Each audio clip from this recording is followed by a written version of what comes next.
Sindh TV news पारां 6 December ते सिंध जा ॿेट ऐं ज़मीन सिंध जी मिल्कियत जे उनवान हेठि सक़ाफ़ती ॾींहुं मल्हाइण वारे ऐलान जे सिलसिले में बाकराणीअ जे ॻोठ नएगढ़ में सरवर मंगी सोशल वेलफेयर एसोसिएशन पारां सुघड़ कचहरी ऐं सूफ़ियाणी राग रंग जी तक़रीब कोठाई वई। तक़रीब में अदीबनि, शाइरनि, दानिशवरनि, सहाफ़िन, सुघड़नि ऐं फ़नकारनि समेत इलाइक़े जे सियासी समाजी अॻुवाणनि तोड़े ॻोठाणनि वॾे अंग में शिरकत कई। उन मौक़े ते नाले वारे सुघड़नि अलीगौर ख़ासकेली, इसरार आज़ाद, मुस्तफ़ा उन्नड़ ऐं ॿियनि बेत, वायूं, पिरोलियूं, ॾस, ॻुझारतूं ॾेई वेठलनि माण्हुनि में वाह वाह कराए छॾी। फ़नकार बशीर समो ऐं ॿियनि जीअं सिंध जीए सिंध वारा जीअनि गीत ॻाए महफ़िल में वेठलनि खे झूमाए छॾियो।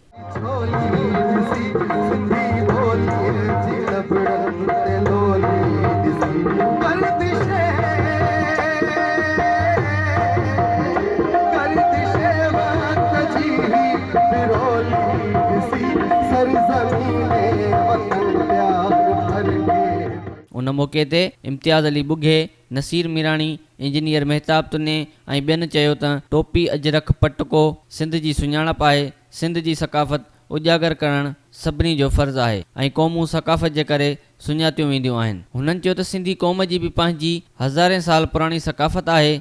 सिंध जा ॿेट ऐं ज़मीन सिंध जी मिल्कियत आहिनि। वफ़ाक़ पारां ॿेटनि ते कब्ज़ो खेनि मंज़ूर न आहे। सिंध जा जेके आहिनि हर वसीला वफ़ाक़ विड़कायूं वञे थो त ॿेट बि उन सिलसिले जी कड़ी आहिनि। भिंडार ॿेट आहे, ॾिंगी ॿेट आहे। हाणे ताज़ो ई जेके आहिनि वफ़ाक़ जेके हिकिड़ो गैर क़ानूनी गैर आइनी ऐं ज़ालमाना जेके ऑर्डिनेंस पास करे सिंध जा जेके ॿेट खणण जी कोशिशि कई आहे, लफ़्ज़नि में मज़म्मत कयूं था। वफ़ाक़ जे पारां सिंध जे ॿेटनि जो जेको सिंध जे मथां जेके ॿेटा आहिनि उन्हनि जी नाजाइज़ जेको ही पंहिंजो ऑर्डर जारी थियो आहे उनखे असां नामंज़ूर कयूं था। वॾे शहर में बिल्कुलु थियनि था पिया।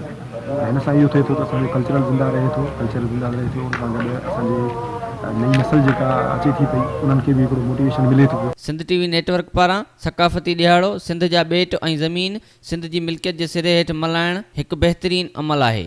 Asif Tunio, Sindh TV news, बाकराणी।